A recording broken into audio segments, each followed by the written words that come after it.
महाभारत में पाई जाती है ऐसी विचित्र प्रजातियां जिनकी कल्पना भी करना है मुश्किल। महाभारत से बड़ा ग्रंथ इस संसार में कोई नहीं है। जो इस ग्रंथ में पाया जाता है वो और कहीं नहीं है, और संसार में ऐसी चीज नहीं है जिसका वर्णन आपको महाभारत में न मिले। महाभारत में दुनिया के अलग अलग समुदायों, प्रजातियों, प्राणियों और जीवों का वर्णन मिलता है। इनमें से कई प्रजातियां और समुदाय ऐसे भी हैं जिनके बारे में आपने शायद ही पहले कभी सुना हो, और जिनके बारे में सुनकर आप भी अचंभित रह जाएंगे। तो आज की इस वीडियो में हम जानेंगे महाभारत में वर्णित ऐसे ही अलग अलग प्रजातियों के बारे में जिनका मिलना आज भी लगभग असंभव है। तो वीडियो को अंत तक देखना न भूलें, और अगर आप इस चैनल पर नए हैं तो हमारे चैनल को सब्सक्राइब करना न भूलें और हमारे बेल आइकन को ज़रूर दबाएं ताकि आपको हमारे आने वाली वीडियो से जुड़े अपडेट समय पर मिलते रहें। महाभारत में पाई जाने वाली पहली ऐसी प्रजाति है किमपुरुष की।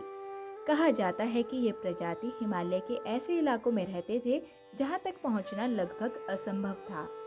किमपुरुष आधे शेर और आधे इंसानों की आकृति वाले थे। इनका शरीर इंसान और सर शेर का था। इनके राजा का नाम द्रुम बताया जाता है, जो युधिष्ठिर के राजसूय यज्ञ में शामिल हुआ था। कहा यह भी जाता है कि अश्वमेध यज्ञ के दौरान अर्जुन ने इस इलाके पर जीत हासिल की थी और द्रुम के बेटे को युद्ध में हराया था। कहा यह भी जाता है कि त्रेता युग में रावण ने भी किमपुरुष प्रजाति को युद्ध में हराया था। माना जाता है कि किमपुरुष ऋषि पुलहा के बेटे थे, जो सप्त ऋषियों में से एक थे। किमपुरुष की ही तरह हमें किन्नरों का जिक्र भी मिलता है, जिनके बारे में कहा जाता है कि ये आधे इंसान और आधे घोड़े थे। इनके भी शरीर इंसान और सिर घोड़े के थे।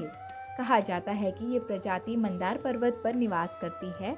कहा जाता है कि ये हिमालय में रहते थे और इनमें से कुछ गांव में लूट मार करते थे।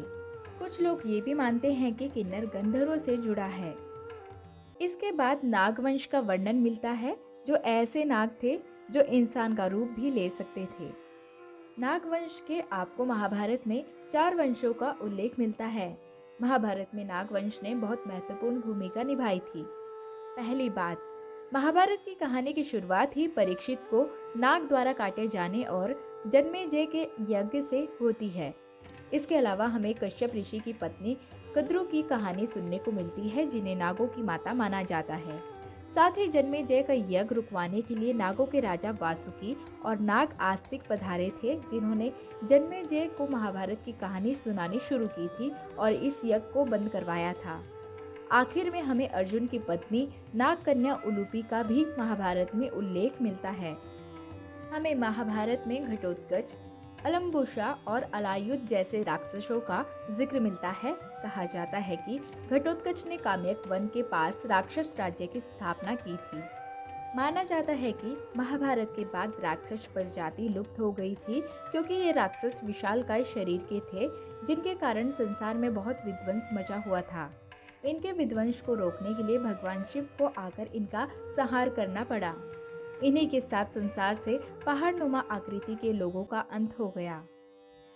हमें इसी तरह के अनेक एक प्राणियों का जिक्र मिलता है, जिनका महाभारत के बाद अस्तित्व लगभग समाप्त हो गया, और इनमें से कईयों के अस्तित्व की आज कल्पना भी नहीं की जा सकती।